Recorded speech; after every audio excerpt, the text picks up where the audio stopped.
January 1979 and got out in 2000 or 1982. 3 years in New Hampton, Iowa. Farmer, helping my dad farm. No, I was not married. A high school graduate. I chose to go in. At the time, I thought it was a good idea. I felt fine. My mom didn't think so. My mom was pretty shocked that she was sitting there and I said yes. It's helping serving the country. It was the recruiter came to our home and asked if I wanted to join, and I said yes. 19, I believe. I left behind helping on the family farm. I had two other brothers in the military. I was in San Diego, California. It was the first part of my station. The training was pretty rough at first, but you got used to it, and if you just abide by the rules, it went along real good. Flew in an airplane, and that was the first time I'd flown in an airplane too. Nice weather. San Diego's beautiful weather out there. My main duty was machine gunner, running an M60 machine gun. That was a big machine gun. It was interesting, I guess. I don't know. You just shot at targets, practicing and stuff. For your training, you would carry this machine gun. Don't remember how much it weighed, but there was a group of 4 or 5 people in your group that carried all the ammo and the parts, and you just walked up and down hills and set up targets and shoot the machine gun in a barracks. Conditions were good. You usually had 3 guys, kind of like an apartment, 3 guys in there, and you had everything was right in your room, your showers, your bathroom, everything was in your room. So it was pretty nice. You had to keep everything really clean because they could come in at any time and inspect. Your lockers had to be perfectly closed, folded, shoes spit shined, everything clean. The food, I guess it was probably kind of like your school food. It was hilly and quite hot, usually all year round out there. It was in Camp Pendleton, and it was a lot of brush you had to walk through and stuff. No, just basically hot. It really didn't rain much out there. It was a machine gun and an M16 rifle. I guess the hardest thing was when I was in boot camp, I did something wrong, but I don't even remember what I did wrong. But I had to, right outside the barracks, they had like a sand pit, and there was a water fountain there, and they filled that mud pit full of water, and I had to do push-ups in there for like 3 hours. I guess that was my hardest thing. Yes, I have made some friends in there. Some of them I kept in contact with afterwards, some I didn't, and now I guess some of them have passed away too. So there's probably in our whole battalion there's 750. Yes, we traveled. Some of the places we went were Okinawa, and I was stationed over there for 6 months. And when I was in California, we went to Barstow, California, and that's up in the mountains, and we did for a month up there, and we did cold weather training up there, and then we went to Yuma, Arizona, and did desert training in Yuma, Arizona. So I did some traveling. The training is basically all the same. A lot of it was you carried your machine gun and did practice shooting targets. Once you got out of your boot camp, you could pretty much keep in touch with them all the time. I guess back then we didn't have cell phones, so it was writing letters or calling on a regular phone. No, some of the friends you don't keep in contact as much when you're in the military, but when you come home, you look them up again, and you become, you talk about the stuff you missed, and you become friends again.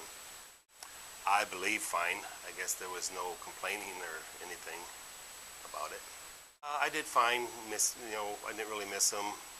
You kind of become a family within your battalion, a group of people.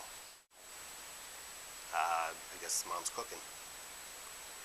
That's the scariest thing actually I had to do was jumping out of helicopters on a rappel rope, and you just slid down right over the ocean, and you landed in the ocean, and you had to walk from it was right on the edge of the beach.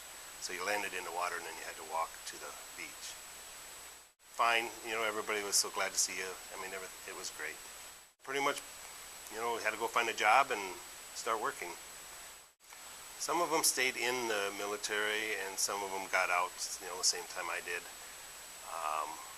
Basically, it was, writing letters. Like I said, we didn't have cell phones where you couldn't call or text or anything like you do now. There's times now I wish I wouldn't have never got out, because that's been 30 years ago, so I would have quite a good retirement lined up. After I was trained as a machine gunner, I played football for the Marine Corps. So it really wasn't free time because we trained for football. I guess the best thing I had when I wasn't doing my actual military training, I played football for the Marine Corps. It's kind of like you see, the Army, Navy football college team. This is just like that, but a smaller version. We play football for each of the bases. They have different military bases, and I was on the football team, and you had to go try out. It's kind of like any other sport. You got to try out, make sure you get on their team, and there's like 700 people you tried out beat to play on the football team, and I was lucky enough to get chosen for that. And we played football probably 2 years out of the 3 I was in, and we played probably 8 games during this football season. And the season, your training would be kind of, instead of going and lifting weights at a gym or anything like that, we would go out in the desert and make these big bunkers out of tires that were like 6-foot tall tires off of the big trucks they have, and we would make targets for the tanks to blow up.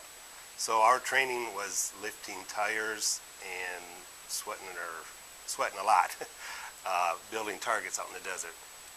And out in the desert, when you're lifting tires and there's nothing around but rattlesnakes. So when you move a tire, you see a rattlesnake. And we did eat some rattlesnake out there. I don't know if you guys should hear them, but no, there really isn't any. You get your free time, and you go do crazy and stupid stuff sometimes. Stuff that you kind of think back, and it's funny that you did them, but you're glad you didn't get in trouble and are safe. Oh, once in a while we would, you would short sheet your bed or something like that in their barracks, if you can get in and not get caught. I guess a lot of it would be respect. It would be the biggest thing I learned. I actually moved back home, and when I first got back home out of the military, I started helping my father again on the family farm. Shortly after that, I got employed at Precision, and that's currently where I work. I'm the plant manager at Precision Torque Converters. I've been there 30 years. No, I started as a regular worker, and shortly after I started working, it was a small company. There's probably 20 of us there working, and shortly after I started there, I became a manager, and now there's over 100 people employed. It's actually it would be nice to go out there and visit the camp again, or the base. I think it's a good experience for anybody and everybody to go in, women, men, to go in at least to serve their country and get the respect of what the military is all about. The advice, I guess, whatever, if you had a chance to join, I would check them all out. There are several branches. I was in the Marine Corps. I guess sometimes I wish that I would join the Air Force, because I love to see those big jets fly. I've been to air shows, and you see those air shows that they're just amazing what those jets can do, and the bombers and everything like that. So if I had a chance or a choice to go back again, I would do the Air Force this time. Oh, it's changed a lot, I believe. Now the military is a lot more lenient than they were back 30 years ago. No, it wouldn't be rougher, but I guess the training is totally different from then to now. I guess I think today it's more politics than anything that starts your wars.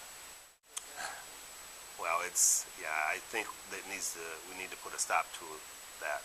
It's, whether we do it or another country does it, but we need to help, and everybody needs to be on the same page with how we're going to fix it, all the countries.